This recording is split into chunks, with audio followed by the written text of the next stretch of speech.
Hi one and all. Now my father, he's 90 years old this year, still driving. He doesn't particularly like driving anymore. He drives because it's there, the car's there, it's there to be used, it's always handy. He'd rather do that than catch a bus or a taxi. He'd rather get his own car out.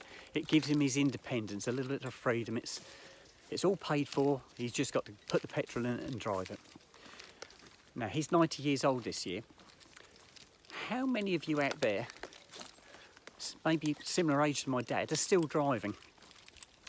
And have you got any intentions of actually stopping driving? Like my father, it'd be like losing a limb, wouldn't it, if you suddenly can't drive anymore? Suddenly your licence is taken away from you. But yeah, if you are still able to drive, have you any intentions of actually not driving? How do you feel about that? My friend Peter, now he's in a care home now, but he realised that he was getting a little bit accident prone, and he was starting to hit his neighbours' cars. If he went into a car park, he'd run down the side of another car, and I think he realised that his judgment was getting poorer and poorer, and he actually gave up driving off his own accord. He had his car was modified because he's obviously disabled, and so he had modifications on the car anyway. The car was a Motability car. He never used to have a Motability car, but he eventually ended up with a Motability car. And he kept it for quite a few years. I think originally you sign up for them for something like 3 years.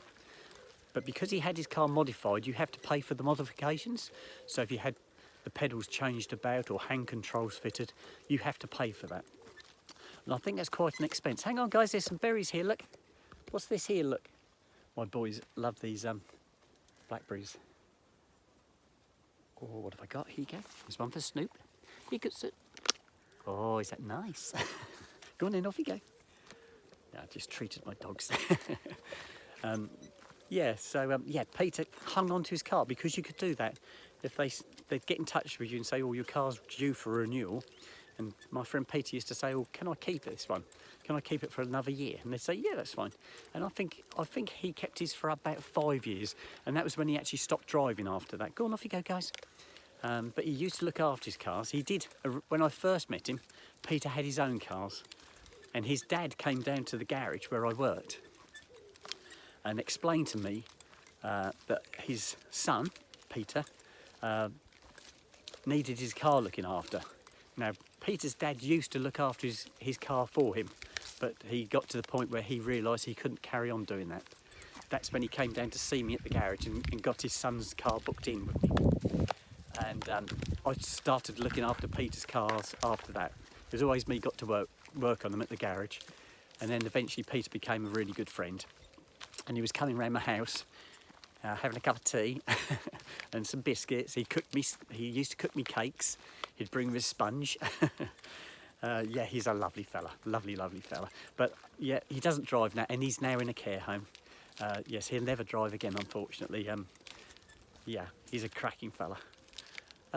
His dad was a lovely fella as well, and I can remember his dad used to be a traffic warden, and I recognised his dad when he first came into the garage to see me, and I recognised him as being that traffic warden who used to be round the village. And yes, I thought, uh-oh. But yeah, he was a nice fella as well. Long gone, unfortunately. Anyway, guys, I'm going to sign out, and I shall speak to you guys later. Bye-bye.